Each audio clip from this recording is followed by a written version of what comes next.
What's going on, guys? Welcome to another edition of GearBreakerNation.com, where we give our excellent assessment and reviews. I'm Narik, and in this video we're going to be reviewing Fallout 3. Now, Fallout 3 is the third installment in the Fallout universe, developed by Bethesda Studios, and the story follows a dweller from Vault 101 who has to venture out into the wasteland to find his or her father. Guys, this game is phenomenal, and I enjoyed every moment of it. This is definitely one of those games that comes out like once every 10 years, actually revolutionizes how the world of video games actually works, and they do it so well. Visually, the game does look pretty good. The characters do have a lot of detail to them, as well as the environment, which has a very gritty and isolated and desolate look to it. There's also the fact that, you know, when the wind blows, you see dust here and there. When people get shot or blown up or get killed in some kind of way, you can see their blood, you can see their guts. So there is a high level of detail to the visual effects. There are a lot of beautiful landscapes to just sit back and admire at times. The game does have a really good soundtrack, and it does manage to pull some of those old 30s, 40s, and 50s songs and make some very catchy.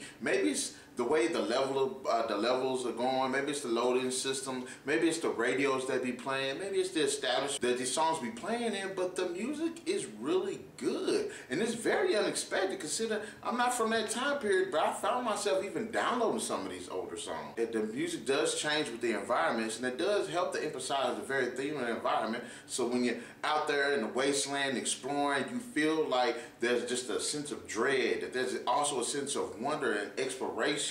When you're underground, there's this creeping dark tone that makes it feel more isolated, makes it feel more claustrophobic. The game is really good when it comes to the score. Like in the Elder Scrolls games, players can switch between third person and first person depending on their playing choice. And each one has their goods and their bads. But it's good that they have the option there. Companions. I cannot have beat this game without Dogmeat. Dogmeat was hands down one of the best companions. And then you can pick a second companion out of about 6 or 7 other characters. There are a lot of characters that you can have, and it all depends on the karma which you accumulate within the game. The more bad stuff you do, the more bad karma you have, the worse people look at you. The more better stuff that you do makes you look good, and people will judge you off of that goodness also. So the karma system is a very fine line. It's great that the game doesn't just establish that you're always good or you're always bad. There's always that middleman, that gray ground. That way you're not always good, you're not always bad. I have to say that one of the best things about this game is the VAT system.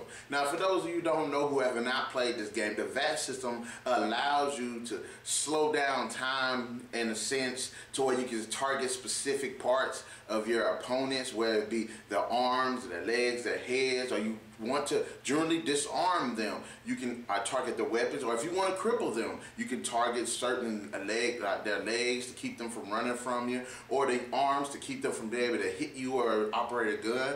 And it's one of the best. It's hands down one of the best combat systems in video games. There are a number of things that do account for the success of your strategies, with whether it be guns, whether it be your gun skill being up, whether it be the critical, where it also be depending on how strong your opponent is, that determines the success of your shots. You have your attributes, strength, you have your agility, your endurance, your intelligence, your perception, your luck. All of these come together to help you survive. But the best thing about the game is it lets you customize those. So that way, the more strength you have, the stronger you are, the more you can carry. The more endurance that you have, it gives you more health. You know, you're less acceptable to some of the more dangerous aspects of the wasteland. When it comes to intelligence, when you find books, you get more skill points for reading them. Even in perception, perception allows you to see enemies, to take enemies at a further distance. Also, there are your skills, such as your repair, such as your science, such as your big guns, such as your small guns, such as your explosives. The more lock picking that you have, you can unlock safes, repair. It helps you to make your weapons last longer, because in this game you have to repair your weaponry. The higher your repair skill is, the longer it takes for your weapon to wear out. And for those people who watch this channel know I love character customization. Character customization is something I think they ought to implement in more games to make them more interactive. Character customization of the physical appearance, and it's a wide variety of different choices, male or female. The game does accommodate for what race that you pick, or whether you are a man or a woman. All of these come together, the attributes, the skills, along with the character customization, makes for a very interactive experience when it comes to this game. There are some moments in the game where the loading screens seem like they take forever, or the game glitches. Sometimes you might see an enemy coming at you and then he just flies into the floor, or flies through the wall, or is running in the wall and just flies into the sky. And although it is pretty hilarious at times, sometimes it can be a bit of an annoyance. Some of the better aspects of the game are the creatures. One of the best creatures in this game are the death claws. They are a challenge. They are a challenge to fight if you don't have the right weaponry.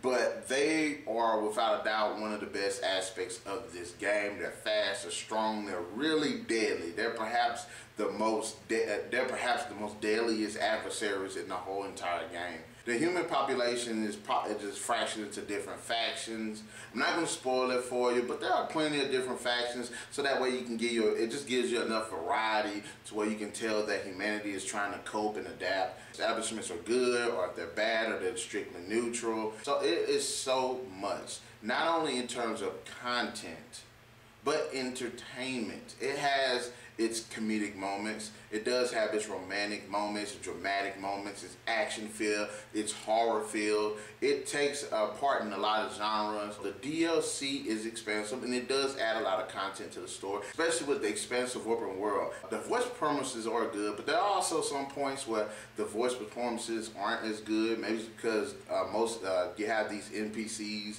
or whatnot that aren't important, although there are a lot of them that really are. And also some of the lip syncing does get knocked off here and there.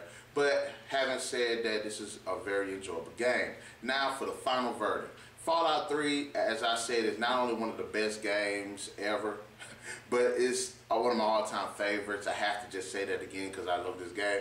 You have literally spent 100+ hours on it. It has tons of exploration, tons of side missions. The story is pretty decent. And there's even a bit of emotional pull at it also. The chroma system makes it more interactive. The character customization along with the attributes and skills make it more interactive. The world is really fleshed out. There are so many different components. When I say there is just content to this game, there is content. I have to say, even despite the glitches and the freezes, Fallout 3 gets a 5 out of 5. Guys, in the comment section below, let me know what you think about Fallout 3. Have you played it? What do you think they could have did better? Do you think this is the best version of the game? And do you think they could have added a multiplayer aspect to it too?